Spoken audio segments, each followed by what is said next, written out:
नगर के एक छोटे से कोने में रामपुर नामक एक गांव था।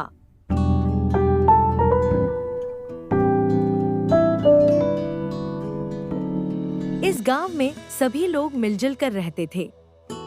गांव के मध्य में एक प्राचीन पीपल का पेड़ था, जो गांव वालों के लिए एक महत्वपूर्ण स्थान था।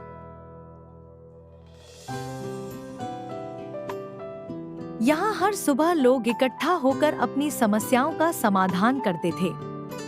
रामपुर में एक किसान मोहन अपनी पत्नी और बेटे के साथ रहता था। मोहन मेहनती और ईमानदार व्यक्ति था। वह अपने खेतों में कड़ी मेहनत करता और फसल उगाता था। लेकिन कुछ समय से मोहन को लगातार घाटा हो रहा था। उसकी फसल खराब हो रही थी और उसके परिवार की हालत खराब होती जा रही थी। गांव में रघु नामक एक व्यापारी भी रहता था। रघु चतुर था लेकिन ईमानदारी से दूर था। उसने गांव वालों से कई बार झूठ बोलकर उनका धन ठग लिया था।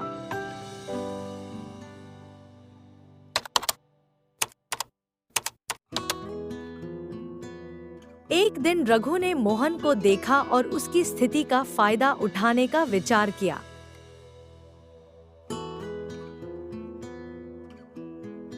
तुम्हारी फसल लगातार खराब हो रही है। अगर तुम मुझे अपनी जमीन बेच दो तो मैं तुम्हें इसके बदले अच्छा पैसा दूंगा। तुम उस पैसे से अपने परिवार के लिए नई शुरुआत कर सकते हो। मोहन को यह विचार सही लगा। उसने सोचा कि शायद यह उसकी परेशानियों का हल हो सकता है। बिना ज्यादा सोच विचार किए मोहन ने अपनी जमीन रघु को बेच दी।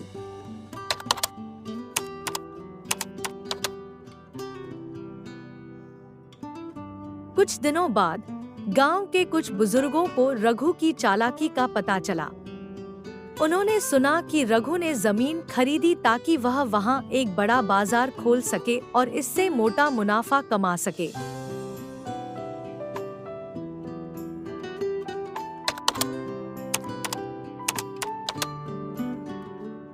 यह सुनकर बुजुर्गों ने मोहन को इसकी जानकारी दी। मोहन को अपनी गलती का एहसास हुआ।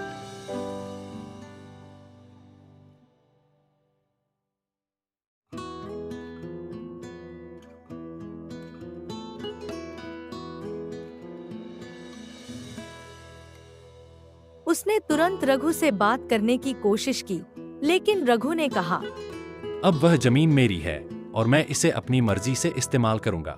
मोहन ने हार नहीं मानी।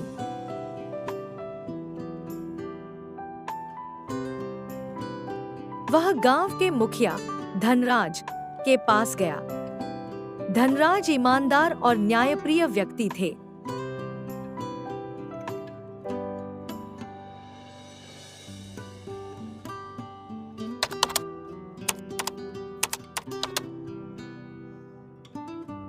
उन्होंने गांव के सभी लोगों को पीपल के पेड़ के नीचे बुलाया और रघु को भी वहां बुलाया। धनराज ने कहा, रघु, क्या यह सच है कि तुमने मोहन को धोखे में रखकर उसकी जमीन खरीदी? रघु ने खुद को बचाने की कोशिश की। नहीं, मैंने मोहन से उसकी जमीन खरीदी है और उसने अपनी मर्जी से बेची है। इसमें मेरा कोई दोष नहीं। मुखिया ने गहन जांच शुरू की।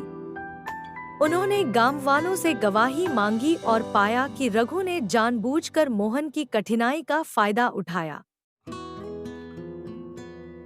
रघु ने अपनी स्वार्थी चालों से मोहन को धोखा दिया है। यह अनुचित है।